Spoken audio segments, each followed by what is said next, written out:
Hi, Utah. Thank you so much for joining us here on the Science of Psychotherapy podcast. It's so great to meet you. Yeah, same. It's great to meet you guys as well. I'm a big fan of your podcast. I really like the stuff that you guys do. I really love how you guys are creating this integrative view about people, about the individuals, about how psychology works. And I'm very pleased that I can help and add something up to all the knowledge that you've gathered so far. Yeah, I mean, thank you so much for making us feel welcome. But we want to make you feel welcome too, because you're there in the Netherlands, which in itself is a fascinating world. I've had the good fortune to be there a few times, but not a lot. So we really, besides looking at some of your work and drilling into some of the particular things you do, we'd also like to learn a little bit about what it's like to be in the Netherlands, to be a practitioner in the Netherlands. So maybe we'll just start off with that sort of broad question. What brought you into, what were the efforts that enabled you to become a psychotherapist, a psychologist, and the way you practice at the moment? Yeah, of course. So, I think that the psychology study is very accessible in the Netherlands. We've got I'd say like 5 or 6 universities who give psychology as a study. And I think the average amount of people that can roll in every year is around 500 or 600 people. So there are loads of psychologists being educated. As for the place where I studied in Leiden, I know that around I'd say maybe 10% or 5% rolled into the master clinical psychology, which is more focused on giving therapy, right? And I think that one thing that really comes up into my mind is that psychology in the Netherlands is a very individualistic focused still. So when you study adult psychology, then you mostly focus on problems that people can have, the DSM criteria, right? And how you can treat that with, mostly with CBT. But I think that's unfortunate that they don't bring into systems more into account and families that are around people. So I think that the psychology study gives a nice, big, broad basis.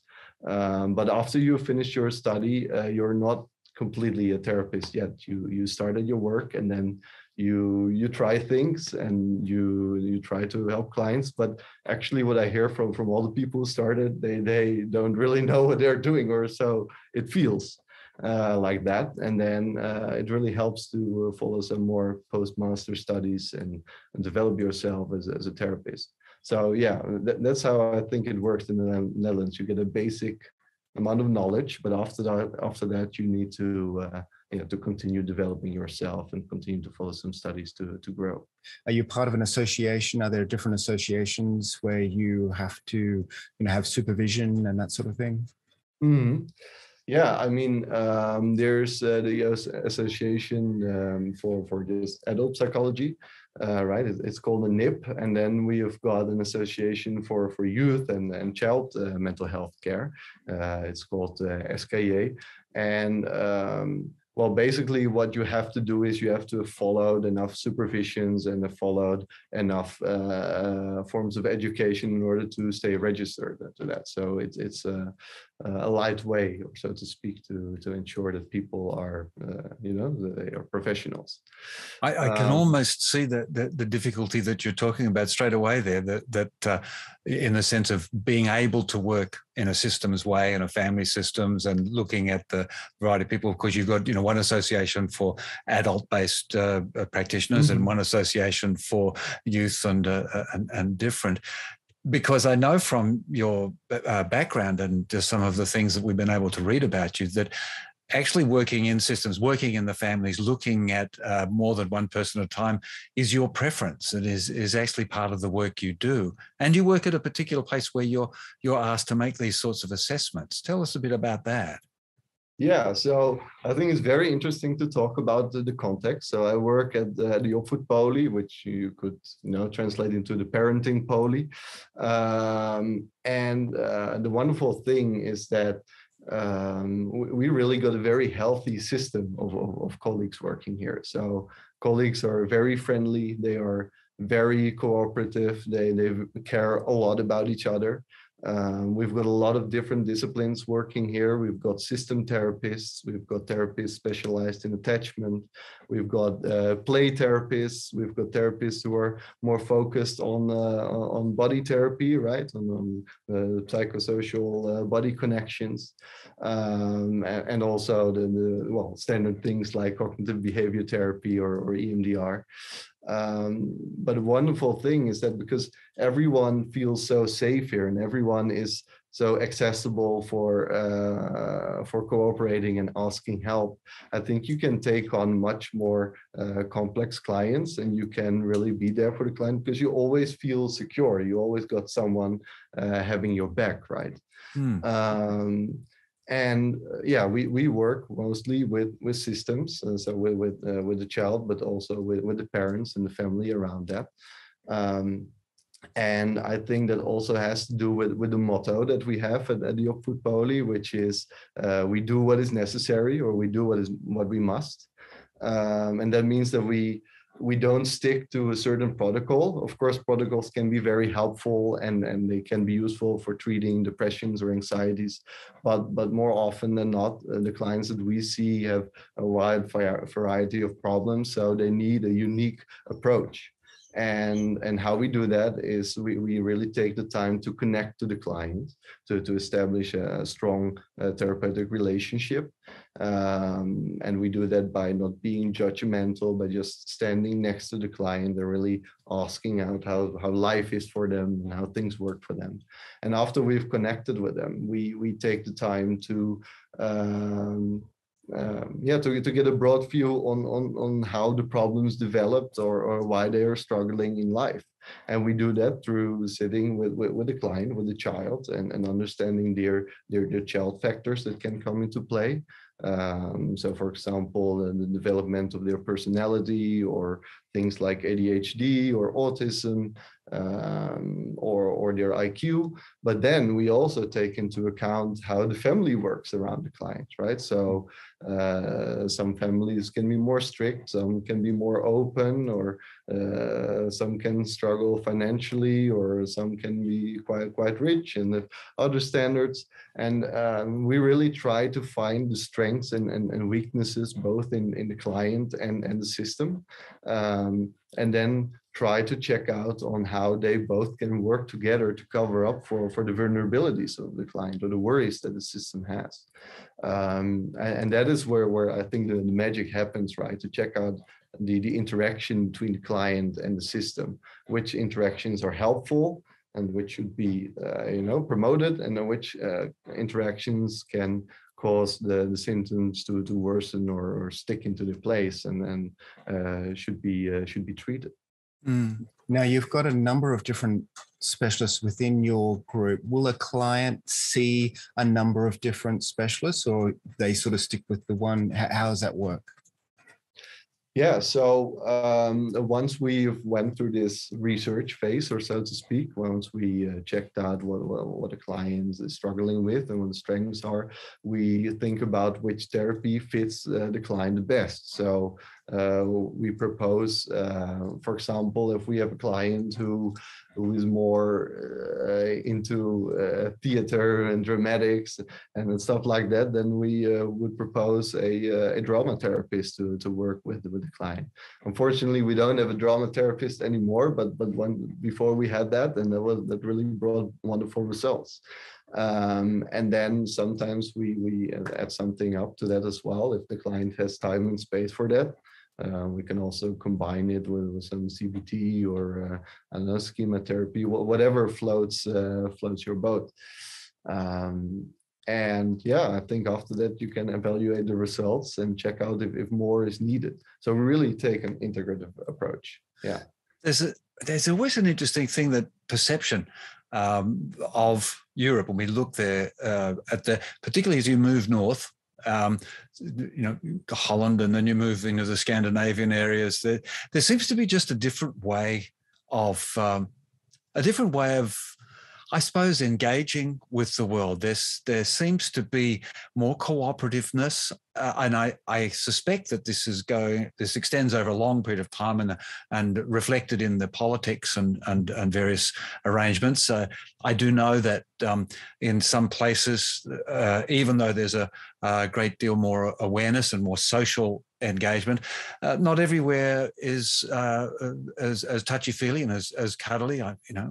Some friends in Scandinavia, it's a little bit icy. In Denmark, it's a bit this.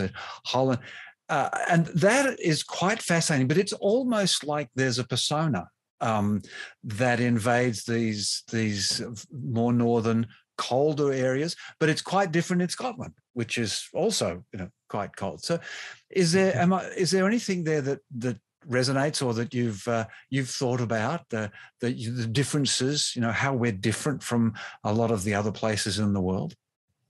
Well, I think that the Netherlands definitely has this cooperativeness, as you said.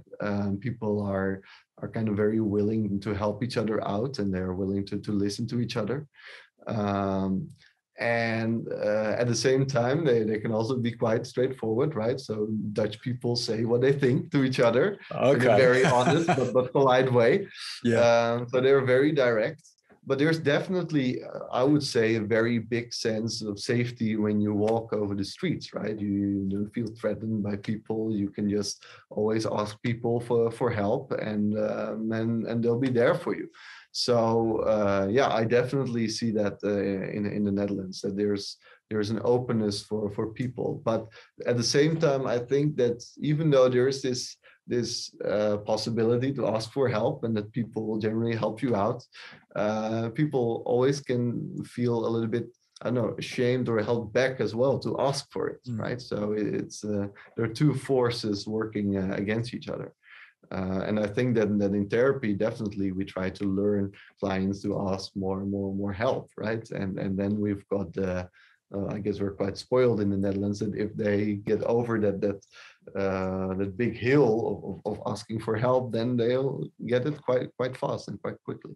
Yeah, this very strong social responsibility that exists in the government and the social structures and in the community structures as well. And I just want to give, if you've got, Matt's got something. I was going to ask about an example or a case or something, but you can let that so filter around. But what about you, Matt? Yeah, just before you do, along similar lines, I'm interested to know about funding for psychotherapy. Is it mainly a government funded enterprise, or is it private practice? How people getting help? I was about to talk about that actually, right? Great. And I think that those are the things that we're very spoiled with in the Netherlands. So we've got these health insurance companies, like everyone, everyone is part of a health insurance tribe, or so to speak. And even though you pay a sum of money every month, like let's say 200 euros, 150 euros, they make mental health care very accessible, and then also physical health care, right? If you need therapy, then you can just you can go to a psychologist, and the health insurance company will cover most of it.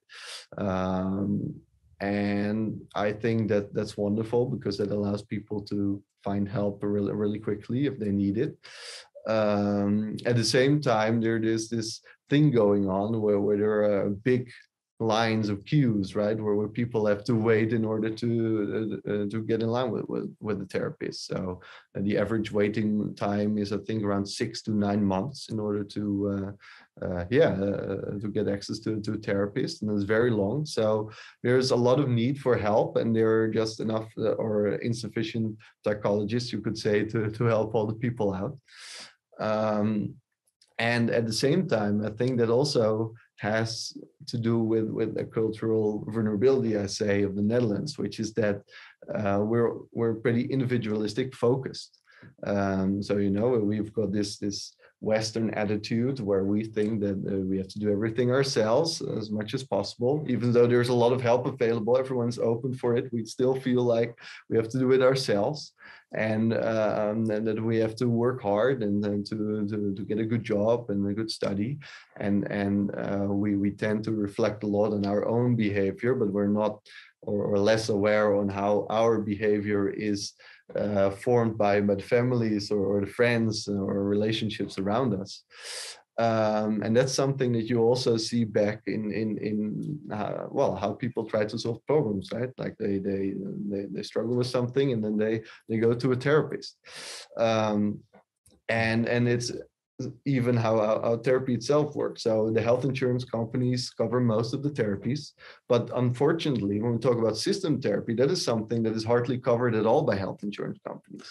So the system therapy actually has a very weak spot at the moment in the therapy land that we have in the Netherlands, and I think that can be quite a problem, right? Because if you think about it, the most important people around you is not your therapist, but are your friends and your family and your wife or your husband, right? So I think that's a big shame. So we're spoiled with having very much access to mental health care, but at the same time we miss out on an opportunity to find the sources around us. The conference I went Utah, to 10 years ago was a family systems therapy conference. Wow, really? In there, and there was quite a lot of talk about the exclusion. Sort of distancing they had back then 10 years ago. So it sounds like it hasn't improved an enormous amount. They're really fighting, the system therapists are really fighting to gain ground in therapy land. And I think definitely in the child and youth care, they're really gaining a lot of ground, and the importance is huge. But as for adults, I think it's mostly still forgotten or left out. I was just going to make a comment there about the individualistic nature. Does that bring a sense of shame if things aren't working, in a mental health way? If you've got this idea, we need to be able to achieve it on our own.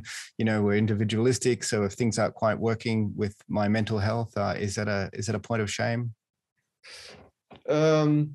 Yeah, I think that the current generation are breaking through that, but I definitely think that previous generations had more shame around it, that it's not okay or not tolerated to go to a psychologist and you should hide that. Right. But if I talk about my own generation, definitely also the younger generations that I see here, they are actually quite open about it, and they just, they accept it, and they say like, well, this is part of me and I'm working on that, and it's actually good. And then they actually feel very they think that the therapy is very helpful, and they also recommend people who don't struggle with problems to go to a therapist because they learn so much about themselves. So I'm very glad to see that this is changing. Yeah, and that is something that we are hearing from all other places around the world as well. So just getting back to that idea of looking at a case, is there one that you've come to got in mind that has maybe a younger person, and then working with the parents, and just how you go about it? Once they've obviously gone through those hoops of having to apply and go through the waiting lists and then find that they're covered, but when they've relaxed into that area, anyone that you can just sort of enlighten with, or even just sort of compile a couple? Yeah, well, there was this one boy that I saw. He was around 15 years old at that time, and I saw him for diagnostic research, so for personality research, and I checked out his personality. I checked out the struggles that he was having back then, and then the results were really shocking, right? So this person had very strong depressive thoughts. He was extremely suicidal. He could just end his life in 1 second or another. So it was very very alarming. And he had so many vulnerabilities in his personality, also due to having so many psychological complaints, that he just couldn't help himself anymore. That if you would sit with him in a one-on-one situation, then you wouldn't get anything out of the therapy at all. So yeah, what I learned, that if the client doesn't have enough, well, healthy islands, or so to speak, so not enough strengths in their own to move forward, then you really need to rely on the system around the client. And that's basically what we did. So and it was a very there was a lot of stress at the boy's home, and stress for the boy itself, and also for the mother, because if you have a child who's struggling so much, then just try to stay calm, right, as a parent. And what we did was we really built a very healthy system around him. So he now lives at a group where there is constant guidance. There's always a coach there, or someone who takes care of the kids, and because there is a little bit more distance between him and his parents, then there's also less tension for the parents, right? And they can, well, throw away a little bit of responsibility, so they can have a little bit of own air to breathe as well. And what you see now is that his relation between his mother really improved a lot, and that he can feel also a little bit more accepted by the persons who are there to guide him. And he's going to, how do you call that? Like a place where you just spend time and then can chill out a little bit, or work with plants, have a day activity, where he also meets kids who are around his age and can be struggling with problems, so that he can feel a little bit accepted and feel that he is then it's okay to sometimes struggle in life. So we really build a system around him of day activity, of having a better connection with his mother, and someone who can always care for him. And then also at the level of the physical level, right? We had some intervention. So he took some vitamin D, and we a dietist was involved as well, to help him gain more weight, because he was really underweight, because he just couldn't eat from all the stress that he was experiencing. So he gained 20 kilograms. So he's just a healthy person now, and he's slowly doing some more physical activities. So what you can see is that he's really slowly rising, and that slowly his psychological problems are reducing.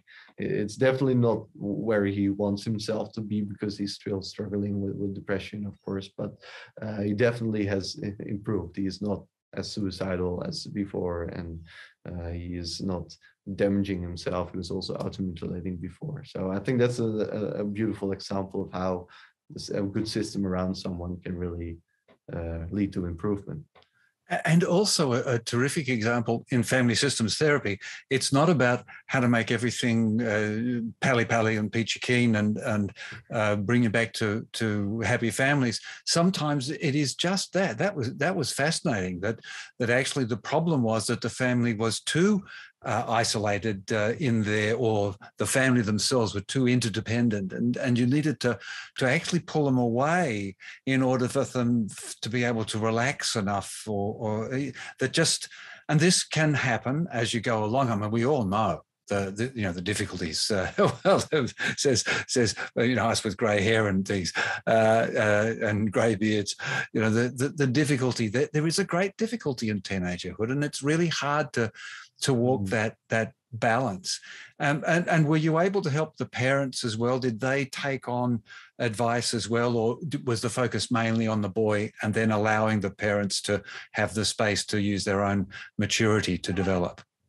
No, definitely. We spend a lot of energy into the parents as well. I was in this case with my colleague, who's a system therapist, and she was already involved with the family, and because it was very rough for both sides, right? I mean, the boy had to take more space and get more space, but also the mother, and because they were very interdependent on each other, it's like breaking a relation. Of course, it wasn't like that, but taking a little bit more distance can be very painful for both sides if it's necessary. So of course, the mother needed a lot of support from us as well, especially from my colleague to cope with the new way of living, right, with the new ways of increased distance, and suddenly having a little bit more time for herself as well, and learning also new ways on how to connect with her child, and to also improve their relation, right, to understand what the child was going through, but also at the same time understanding herself, so all the things that the mother went through, so that she could react more sensitively towards the client. That's fabulous. Fabulous. Now, one of the wonderful things when you're doing therapy with a systems perspective is you're touching many lives, right? Just as you've been explaining.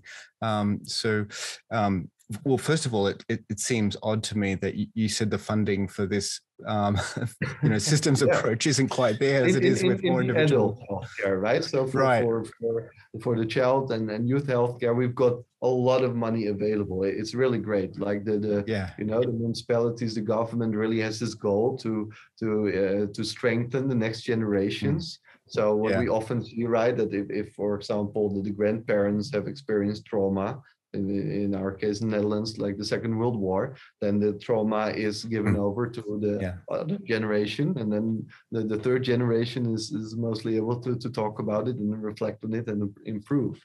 And the government is very much aware of that, and I want to improve the children so that they can have healthier children as well. So I was going to ask you, what sense of personal satisfaction you get out of seeing a system, becoming more whole and healed. There's got to be a sense of satisfaction out of that. Definitely. It's just wonderful to see, right? So I also see another boy, or actually just his parents, who really had a horrible history of going through school. So he's a very intellectual and clever boy, but also has autism, and it was just a misfit, right? Of the school couldn't offer him what he needed, and therefore the school period was very, very traumatizing for him, and also traumatizing for the parents, because they see their child continuously struggling, right? So this boy really developed also a strong depression. And what the most wonderful thing is that now that he's got the room and space to develop, he doesn't have to go to school anymore, and the parents have room and space to reflect on themselves and check out on how they can help their child as much as possible. You can really see a positive growth. So this person, the boy, he was mostly at home for like 4 or 5 years or so, and now he's coming out of home. He's playing tennis, and he's going for walks, and then he is giving hugs to his families, and you can really see that the entire family and also the boy itself are really, really improving, and that's wonderful, right? That's what I do it for as a therapist, to see people thrive and grow more and get more joy out of their lives. Yes, I think there's a couple of themes there that a lot of people listening will relate to. That thing, certainly that aspect of safety and giving support, but also space.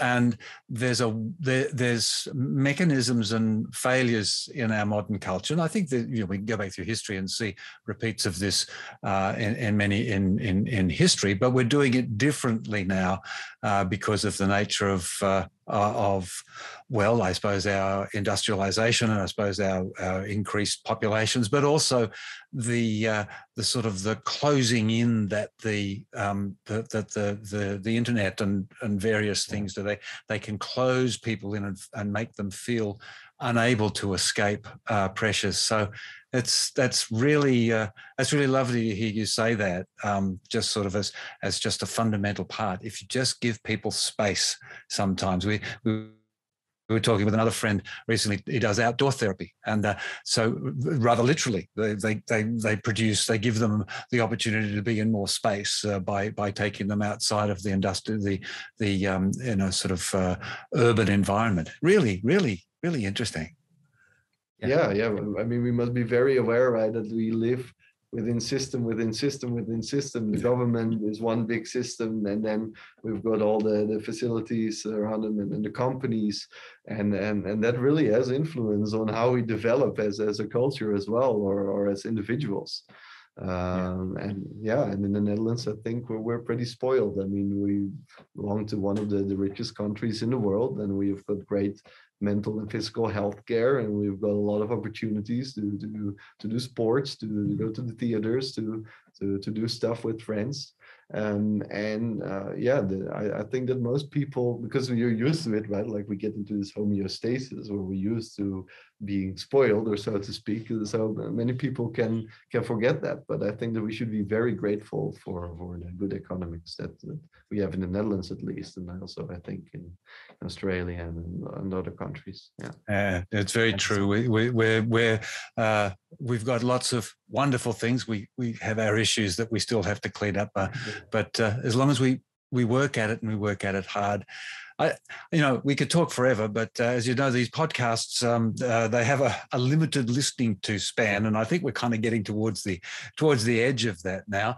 And I think we've covered some great ground, and I love those cases. We've got two beautiful cases there. But before we sort of wrap up, is there something we've missed, or is there something that is on your mind you'd like to share with us, or just your own wrap up? Yeah. Well, I think the most important thing that I want to share with all the listeners here is then it's important to look at the individual and find the strengths in the individual and build up onto that and to reduce their symptoms. But there's so many more resources around the person as well, right? So their families and their friends. And I think it can be extremely valuable to also take a little bit of time to explore those resources with the client and discover how they can use the people around them to improve on their the problems that they're struggling with. So that's one important thing I wanted to share. And also that if you see an individual, a client, and the client has children, also, please take the time to explore a little bit about how the symptoms of the parent can influence the development of a child, right? And I don't think that you necessarily instantly need to involve the child into therapy, but you can have a very important signaling function, and maybe you can help the parent to solve a little bit of the child's problems as well, or at least make them a little bit aware of them and work on those relationships as well. So. That's the final thing that I want to share. Well, thank you so much for inviting us over to the Netherlands to meet you. And I hope one day I'll be able to go there in person. And it's been wonderful getting a little bit of a glimpse into what psychotherapy is like in your part of the world. So thank you so much. Yes, thank you, Udo, and lucky Netherlands to have you. It's been wonderful to talk to you. All right. Thank you very much as well. And I really enjoyed being at this podcast. And I hope that you guys will continue on bringing this great work and all these different views from all the different countries that are in this beautiful world. Okay, wonderful. Thank you so much. We'll catch you later.